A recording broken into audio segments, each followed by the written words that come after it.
Halo Sobat Hijau, kembali lagi bersama saya Kevin Liliana dan sekarang sudah tergabung lagi salah satu pimpinan yang ada hari ini bergabung bersama kami di kegiatan CEO Forum Penilaian Kandidat Emas Proper 2022 Journey to Gold. Nah, langsung saja saya kenalkan kepada Sobat Hijau semua, ada Wakil Direktur Utama Pupuk Indonesia, Bapak Nugroho Kristianto.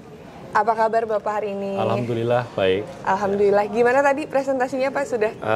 Cukup mendebarkan, tapi alhamdulillah bisa kita lalui dengan baik, Pak. Alhamdulillah pastinya sudah tersampaikan semua ya Pak ya. Insya Allah, insya Allah. Insya Allah.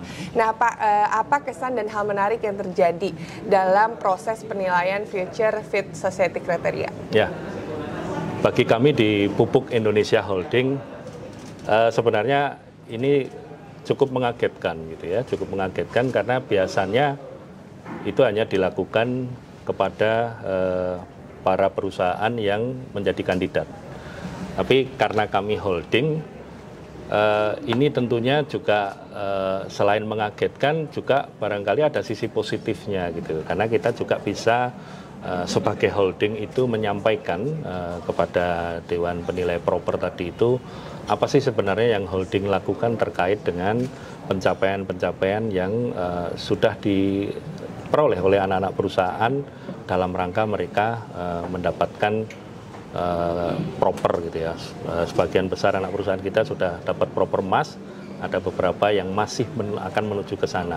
Nah, tentunya ini menjadi sesuatu hal yang perlu mendapatkan perhatian bagi kami di holding untuk kedepannya bagaimana supaya bisa membawa seluruh anak-anak perusahaan khususnya produsen pupuk ini insya Allah semuanya bisa mendapatkan proper emas ke depannya. Nah Pak, tapi kalau dari program-program di PT Pupuk Indonesia maupun dari anak perusahaannya, adakah yang menjadi unggulan atau yang diusungkan untuk menjadi nilai utama penilaian proper tahun ini? Baik, masing-masing anak perusahaan memiliki program unggulan yang sangat spesifik gitu ya. Jadi seperti kawan-kawan di Pupuk Kaltim, itu mereka memiliki program, aku baca ya, nggak apa-apa ya, biar lebih pas. Program misalnya Kilau Samudra dari Pupuk Kaltim. Ini adalah inisiatif yang dilakukan oleh kawan-kawan di Pupuk Kaltim, bagaimana mereka bisa turut berperan serta menjaga kelestarian terumbu karang gitu ya, yang ada di wilayah lingkungan pabriknya. Kemudian kawan-kawan di Pusri Palembang, mereka punya program yang namanya Sesera.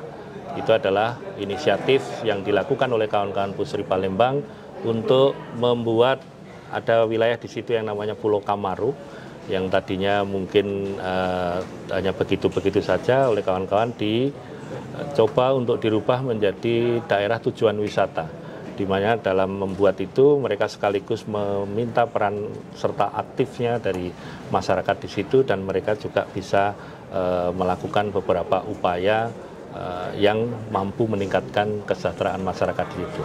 Kawan-kawan di Petrokimia Gresik punya program yang namanya literasi.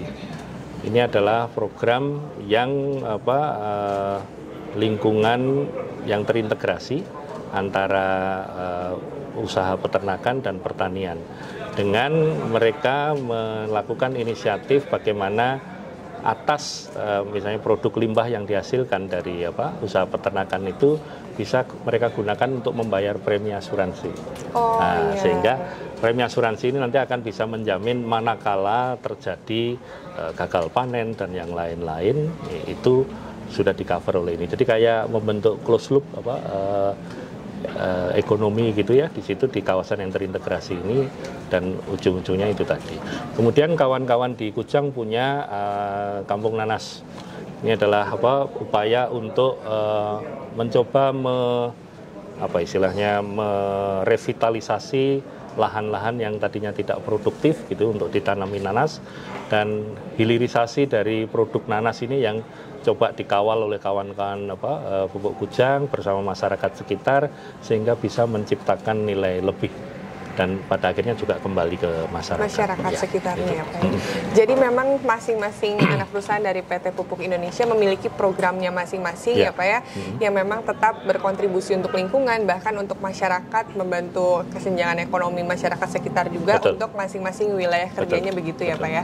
Nah kalau tadi kita berbicara tentang PT Pupuk Indonesia yang berkontribusi untuk lingkungan dan masyarakat, kalau dari perspektif propernya sendiri, akankah memberikan peningkatan kinerja dan juga citra untuk perusahaan PT Pupuk Indonesia? Pastinya iya. Saya mungkin bisa flashback beberapa waktu lalu ketika awal-awal program proper ini diluncurkan, kami semua memandang proper ini kayak suatu beban gitu ya, beban. Karena kalau kita nggak ikut nanti bakal begini gitu ya, atau ada sanksi dan yang lain-lain.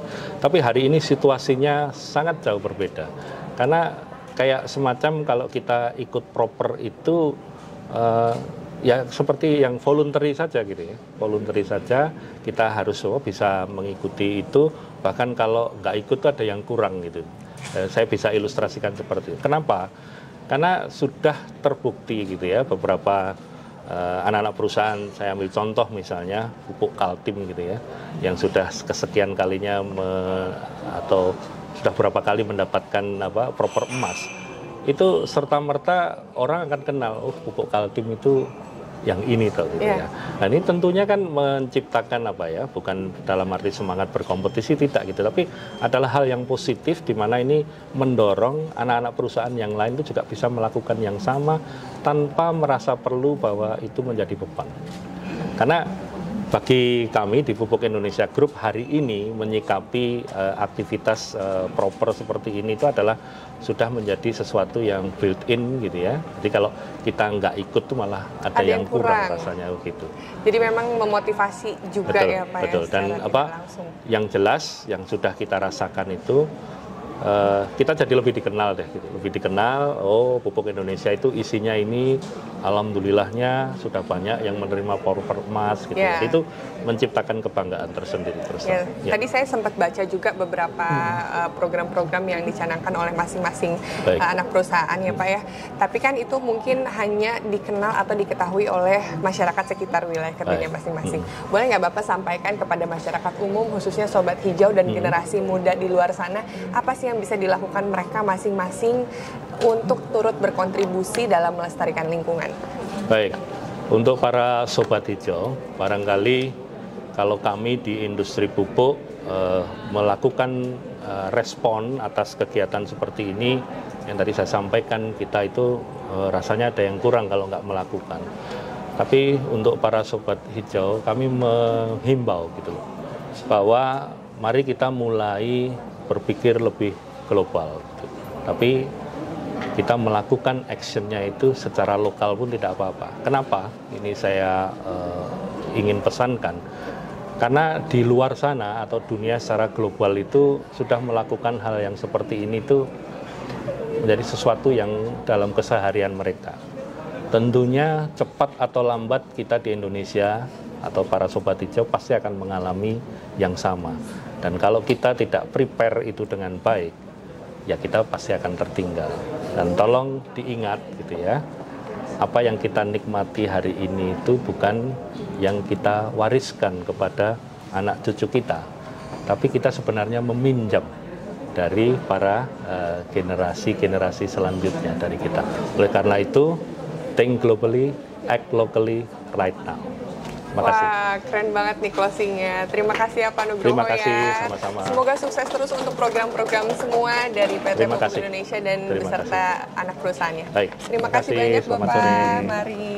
Terima kasih Pak.